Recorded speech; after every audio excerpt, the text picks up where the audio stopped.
ओम श्री परमात्मने नमः। अथ चतुर्थो अध्याय। श्रीमद् भगवद गीता में चतुर्थ अध्याय में श्री भगवान सगुण भगवान का प्रभाव और निष्काम कर्मयोग के विषय में योगी महात्मा पुरुषों के आचरण और उनकी महिमा, फल सहित पृथक पृथक यज्ञों का कथन, ज्ञान की महिमा आदि का वर्णन किया है।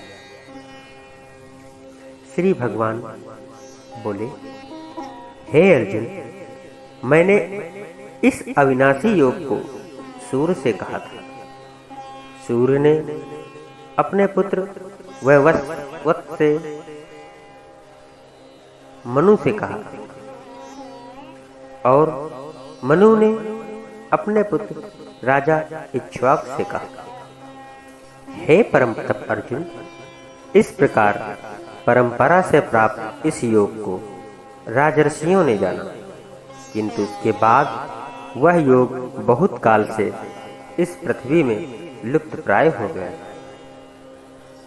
तू मेरा भक्त और प्रिय सखा है, इसलिए वही यह पुरातन योग आज मैंने तुझको कहा है, क्योंकि यह बड़ा ही उत्तम रहस्य है, अर्थात गुप्त रखने योग्य विषय है। अर्जुन बोले, आपका जन्म तो अर्वाचीन अर्थात अभी हाल का ही। सूर्य का जन्म तो बहुत पुराना। तब मैं इस बात को कैसे समझूं कि आपने ही कल्प के आदि में सूर्य से यह योग कहा था। तब भगवान बोले, हे परम तप अर्जुन, मेरे और तेरे बहुत से जन्म हो चुके हैं। उन सबको तू नहीं जानता, किंतु मैं जानता हूं। मैं अजन्मा और अविनाशी स्वरूप होते हुए भी, समस्त प्राणियों का ईश्वर होते हुए भी, अपनी प्रकृति को अधीन करके अपनी योग माया से प्रकट होता हूं। यदा यदा हि धर्मस्य ग्लानिर्भवति भारत, अभ्युत्थानम् अधर्मस्य तदात्मानं सृजाम्यहम्, परित्राणाय साधूनां विनाशाय च दुष्कृतां, धर्म संस्थापनार्थाय संभवामि युगे युगे। अर्थात, हे भारत, जब जब धर्म की हानि और अधर्म की वृद्धि होती है, तब तब मैं अपने रूप को रचता हूँ, अर्थात साकार रूप से लोगों के सम्मुख प्रकट होता हूँ। क्योंकि साधु पुरुषों का उद्धार करने के लिए, पाप कम करने वालों का विनाश करने के लिए और धर्म की अच्छी तरह से स्थापना करने के लिए मैं युग युग में प्रकट हुआ करता हूँ। इसलिए हे अर्जुन, मेरे जन्म और कर्म दिव्य अर्थात निर्मल और अलौकिक। इस प्रकार जो मनुष्य तत्व से जान लेता है, वह शरीर को त्याग कर फिर जन्म को प्राप्त नहीं होता, अर्थात मुझे ही प्राप्त होता है। हे अर्जुन, पहले भी जिनके राग, भय और क्रोध सर्वथा नष्ट हो गए हैं और जो मुझ में अनन्य प्रेम पूर्वक स्थित रहते हैं, ऐसे मेरे आश्रित रहने वाले बहुत से भक्त ज्ञान तप से पवित्र होकर मेरे स्वरूप को प्राप्त हो चुके हैं। क्योंकि हे अर्जुन, जो भक्त मुझे जिस प्रकार से भजते हैं, मैं भी उनको उसी प्रकार से भजता हूँ।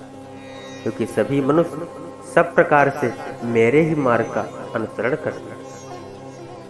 जो मुझे तत्व से नहीं जानते, वे इस मनुष्य लोक में कर्मों को फल को चाहने वाले लोग देवताओं का पूजन किया करते हैं, क्योंकि उनको कर्मों से उत्पन्न होने वाली सिद्धि शीघ्र मिल जाती है।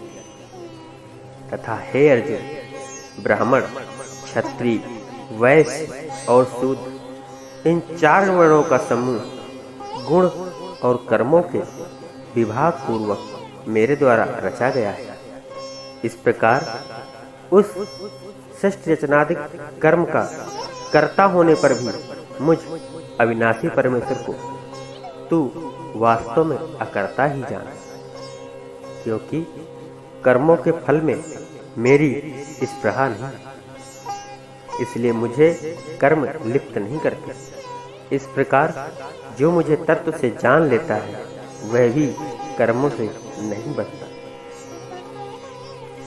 पूर्व काल में मुमुक्षुओं ने भी इसी प्रकार जानकर ही कर्म किए, इसलिए तू भी पूर्वजों द्वारा सदा के लिए जाने जाने वाले कर्मों को ही कर। परंतु कर्म क्या है और अकर्म क्या है, इस प्रकार निर्णय करने में बुद्धिमान पुरुष भी मोहित हो जाते हैं। इसलिए कर्म तत्व मैं तुझे भली भांति समझाकर कहूँगा, जिसे तू जानकर अशुभ से अर्थात कर्म बंधन से मुक्त हो जाएगा। कर्म का स्वरूप भी जानना चाहिए और अकर्म का स्वरूप भी जानना चाहिए तथा विकर्म का स्वरूप भी जानना चाहिए, क्योंकि कर्म की गति गहन है। जो मनुष्य कर्म में अकर्म देखता है और जो अकर्म में कर्म देखता है वही मनुष्यों में बुद्धिमान है, और वह योगी समस्त कर्मों को करने वाला है।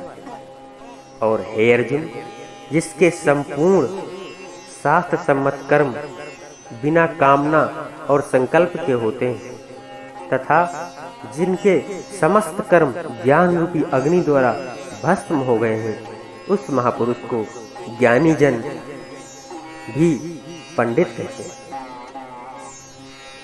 और जो पुरुष समस्त कर्मों में और उनके फल में आसक्ति का सर्वथा त्याग करके संसार के आश्रय से रहित हो गया है, परमात्मा में नित्य तृप्त है, वह कर्मों में भली भांति बरतता हुआ भी कुछ भी नहीं करता। जिसका अंतःकरण और इंद्रियों के सहित शरीर जीता हुआ है और जिसने समस्त भोगों की सामग्री का परित्याग कर दिया है, ऐसा आशा रहित पुरुष केवल शरीर संबंधी कर्म करता हुआ भी पाप को नहीं प्राप्त होता। और जो बिना इच्छा के अपने आप प्राप्त हुए पदार्थ में संतुष्ट रहता है, जिसमें ईर्ष्या का सर्वथा अभाव हो गया हो, जो हर्ष शोक आदि द्वंद्वों से सर्वथा अतीत हो गया हो, ऐसा सिद्धि और असिद्धि में सम रहने वाला कर्मयोगी कर्म करता हुआ भी उनमें नहीं बन सकता। जिसकी आसक्ति सर्वथा नष्ट हो गई हो, जो देहाभिमान और ममता से रहित हो गया हो, जिसका चित्त निरंतर परमात्मा के ध्यान में स्थित रहता है, ऐसे केवल यज्ञ संपादन के लिए कर्म करने वाले मनुष्य के संपूर्ण कर्म भली भांति विलीन हो जाते हैं। जिस यज्ञ में अर्पण अर्थात श्रुआ आदि भी ब्रह्म है, हवन किए गए योग द्रव्य भी ब्रह्म है, ब्रह्म कर्ता के रूप द्वारा ब्रह्म रूपी अग्नि में आहुति देना भी रूप क्रिया ब्रह्म है, उस ब्रह्म कर्म में स्थित रहने वाले योगी द्वारा प्राप्त किए जाने योग्य भी ब्रह्म फल भी ब्रह्म ही है। दूसरे योगी जन देवताओं के पूजन रूप यज्ञ ही भली भांति अनुष्ठान किया करते हैं, और अन्य योगी जन परम ब्रह्म परमात्मा रूपी अग्नि में अभेद दर्शन रूप यज्ञ के द्वारा ही आत्म रूप यज्ञ का हवन किया करते हैं। अन्य योगी जन स्रोत आदि समस्त इंद्रियों को संयम रूप अग्नियों में हवन किया करते हैं, और दूसरे योगी लोग शब्द आदि समस्त विषयों को इंद्रिय रूप अग्नियों में हवन किया करते हैं। दूसरे योगी जन इंद्रियों के संपूर्ण क्रियाओं को और प्राणों की समस्त क्रियाओं को ज्ञान से प्रकाशित आत्म संयम योग रूपी अग्नि में हवन किया करते। कई पुरुष द्रव्य संबंधी यज्ञ करने वाले, कितने ही तपस्या रूप यज्ञ करने वाले और तथा दूसरे कितने ही योग रूपी यज्ञ करने वाले, कितने ही अहिंसादि तीक्ष्ण व्रतों के युक्त यत्न पुरुष स्वाध्याय रूप यज्ञ करने वाले, दूसरे कितने ही योगी जन अपान वायु में प्राण वायु का हवन करते। वैसे ही अन्य योगी जन प्राण वायु में अपान वायु का हवन करते तथा अन्य कितने ही नियमित आहार करने वाले प्राणायाम परायण पुरुष प्राण और अपान की गति को रोककर प्राणों को प्राणों में ही हवन किया करते। ये सभी साधक यज्ञों द्वारा पापों का नाश कर देने वाले और यज्ञों को जानने वाले। और हे कुरुश्रेष्ठ अर्जुन, यज्ञ से बचे हुए अमृत का अनुभव करने वाले योगी जन सनातन परम ब्रह्म परमात्मा को प्राप्त होते। यज्ञ न करने वाले पुरुष के लिए तो यह मनुष्य लोक भी सुखदायक नहीं है, फिर परलोक कैसे सुखदायक हो सकता है। इस प्रकार और भी बहुत तरह के यज्ञ वेदों की वाणी में विस्तार से कहे गए, तो उन सबको मन, इंद्रिय और शरीर की क्रिया द्वारा संपन्न होने वाले जान। इस प्रकार तत्व से जानकर उनके अनुष्ठान द्वारा तो कर्म बंधन से सर्वथा मुक्त हो जाए। हे परम तप अर्जुन, द्रव्यमय यज्ञ की अपेक्षा ज्ञान यज्ञ अत्यंत श्रेष्ठ। यावन मात्र संपूर्ण कर्म ज्ञान में ही समाप्त होता है। उस ज्ञान को तू तत्वदर्शी ज्ञानियों के पास जाकर समझ, उनको भली भांति दंडवत प्रणाम करने से, उनकी सेवा करने से और कपट छोड़कर सरलता पूर्वक प्रश्न करने से वे परमात्म तत्व को भली भांति जानने वाले ज्ञानी महात्मा तुझे उस तत्व ज्ञान का उपदेश करेंगे, जिसको जानकर फिर तू इस मोह को प्राप्त नहीं होगा। हे अर्जुन, जिस ज्ञान के द्वारा संपूर्ण भूतों को निःशेष भाव से पहले अपने में और बाद में मुझ सच्चिदानंद घन परमात्मा में देखेगा। यदि तू अन्य सब पापियों से भी अधिक पाप करने वाला है, तो भी तू ज्ञान रूपी नौका द्वारा निस्संदेह संपूर्ण पाप समुद्रों से भली भांति तर जाएगा।